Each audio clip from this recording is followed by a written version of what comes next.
You know how I get down, man. You know what I'm saying? You know how I get down, man. I need the shot. Live, LIVENTTAVERSE, yeah. LIVENTTAVERSE. What up, everybody? It's your boy Blue Flame. You already know you live in the Metaverse. Today, I got crazy guests, man. I got Sly-Fi. To y'all know him as Maurice Morgan from Long Beach. You know what I'm saying? Phenomenal rapper, and if you haven't heard him, you should have, and you will today. Also, I brought my homeboy Pac Pistol and Cryptomac. I'm gonna have them later on in the show, and we're gonna turn it up right here in the Metaverse. So stay tuned. I'll be right back. You know what I'm saying? You know how I get down, man. I need the shot.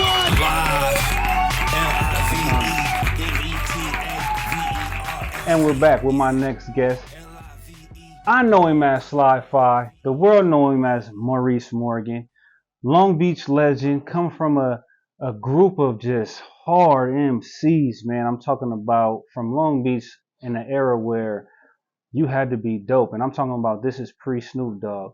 But my next guest, like I said, I know him as Sly-Fi, but y'all know him as, make some noise for Maurice Morgan. Maurice Morgan, what it do, man? What it do, Maurice? Man. Salute to everybody out there, the whole West Coast. You know how we do it, man. Trying to make music and live, see another day. That's all.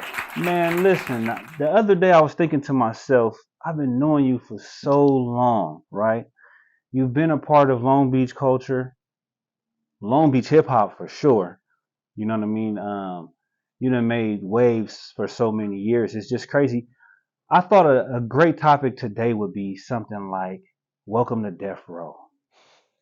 You know what I'm saying? I seen for a minute Snoop Dogg was able to put you on his page and stuff like that. And, you know what I'm saying? Basically just highlight some of the stuff that you've done. You know what I mean? I know that had to feel good. Tell me about it. Yeah, man, it felt good. The day I woke up and all that transpired, man, that was like sometime in August of like 2018 or something, August 2018. I woke up. I was actually in Las Vegas, man. I woke up and I just checked my Instagram, happened to check my Instagram, and lo and behold, I got like 300-400 notifications. I'm like, what the you know what I'm saying? Like, what's going on? And I hit my business partner, like, what's up? You know, and everybody knows Scrap Dollar, you know, my business partner, hit him up. Like, what's going on? He was like, nigga, dog, like, he was like, shout out to Scrap Dollar, you know, Integrity Branded, baby, you already know. For sure. And you know, lo and behold, he was like, yeah, nigga, dog on you. He like your music. And, you know, I was a signed artist to Snoop without ever meeting him face to face. You know what I'm saying? And I still to this day haven't.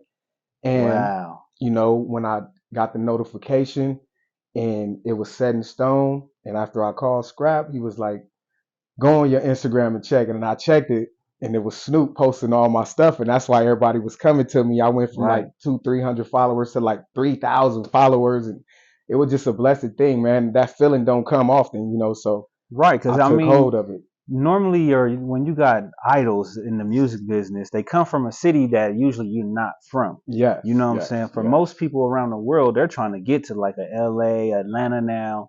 You know what I'm saying? Get to Memphis and places where they see artists doing things that's the Meccas of music. Yeah, so you know, for you to have it in your background, like in the sandbox, everybody talking about, yeah, we go back from the sandbox or the sandlot. You know what I'm saying? But, we really but for real, like, that. You know what I'm saying? And it's crazy, like being a kid in those eras, man. Like, tell me about how you felt growing up in the Snoop Dogg era, like when he was making the biggest records. Man, I'm gonna tell you, it was crazy because I was raised on Line Block from 0 to 23. Okay. So being raised on Line, Nate Dogg, Sam Dogg, Butch Cassidy, they stayed right across the street from us. You know, so we all grew up on the same block. Okay. You know, rest in peace, Nate Dogg. You know, God bless. Rest in peace, my brother Popeye. You know what I'm saying? Who gave me everything I got. And Radio, Big Cousin. You know, Martyr, TFA, all that. You know what I'm saying? I'll rap it till I die.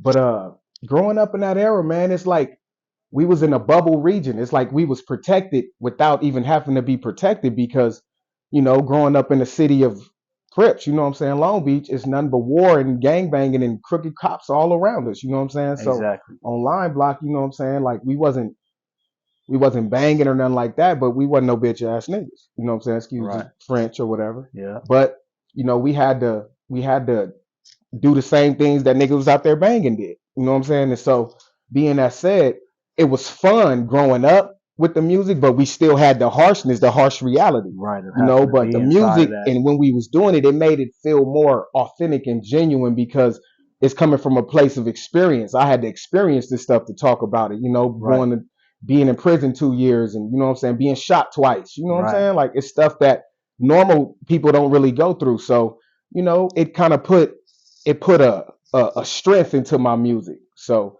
it was like more of a strength thing, like growing up in that era. Cause Snoop, you know, Snoop and my brother, they was close. You know what I'm saying? Snoop and Popeye was real close. You know what I'm saying? Let me cut you off for a second. Not to cut you off, but I gotta cut you off for a second. Right? No, but how do you feel about Snoop bringing back Death Row? I mean, it's a hey, to each his own. Death Row brought out some dope music. You know, they held the West Coast up for a long time, and you know, unfortunately, you know, Suge is where he is, and you know, things split up and things happen. You know, but at the same time, me personally, it don't matter what the name of the label is. If you putting out good music, that's just what it is. That is what it is, and I'm glad you said that. So look, before we wrap it up, because I want to hear some music from you today. Did you brought some music from me, right? Of course. Okay, so I want to hear some music from you today, and like I said, the whole concept of today was just welcome to Death Row, because I know you spoke on Suge, and yeah, he's in jail, but one thing that he did do was he brought Crips and he brought Bloods together. You know what I'm saying? That's Same one thing thing that Nipsey he Hussle did do. I know nobody's gonna ever give Suge any really no props, and that's to each his own. But listen, I know for a fact I grew up in Compton, I moved to Long Beach, and then being in that situation, I moved around a whole lot. So I done been in a whole lot of hoods, and it's shot callers from every hood. Usually I always met the shot caller because we did music. They always got the bag. You know what I'm saying? That's so they are, you know what I mean? Most real shot callers want an artist. You know what I'm saying? Rep for us. You know what I'm saying? So I always found like major kingpins, man, in so many different hoods, bro. But what I wanted to say was not everybody can bring different hoods together. You get what I'm saying? That's something that's needed, not just on the West Coast, but in life in general. That's needed worldwide. Right. So, like some of my past shows, we talked about, you know, I usually get political on our shows. You know what I'm saying? We usually talk about something that matter. And gang culture matters now. Yeah, it matters. You know what I'm saying? Because gang banging, as we was growing up, we wasn't banging, but we was out there with them. Right. And, you know, you got to take your hat off to dudes that's out there keeping the streets safe. Like, they might not be doing it in a manner like the police are policing the streets, but we can walk these blocks and not feel, you know, like we're going to be shot or we're being followed or we're going to be mugged because of dudes that have kept the streets safe. Now, what's crazy about you and it's saying crazy that? They keep them safe by doing bad, you know, but it's bad meaning good. That's crazy that you said that. That's honest. That's honest. And it made me think about the Black Power movement originally. Like, you know, it has started off with people trying to save their communities from, or the black communities from people who were coming into the black communities doing us any type of way, which we all know who those people are. We will leave nameless today. We'll leave you nameless. Needless to say. But you know who you are. But anyway, long story short, just saying that's how it started. But it's weird because it's like it's almost starting to feel like a 360. Right. You know what I'm saying? It's almost starting to feel like a 360 because it's like we need those same type of people today. Like somebody to get out there and, you know what I'm saying, maneuver to where... To be an advocate and a voice for the people. You took the words right out of my mouth. When we come back, we finna hear from Maurice Morgan. You got me? I got you, brother. Tap in. Live from the Metaverse. You know how I get down, man. I need the shot.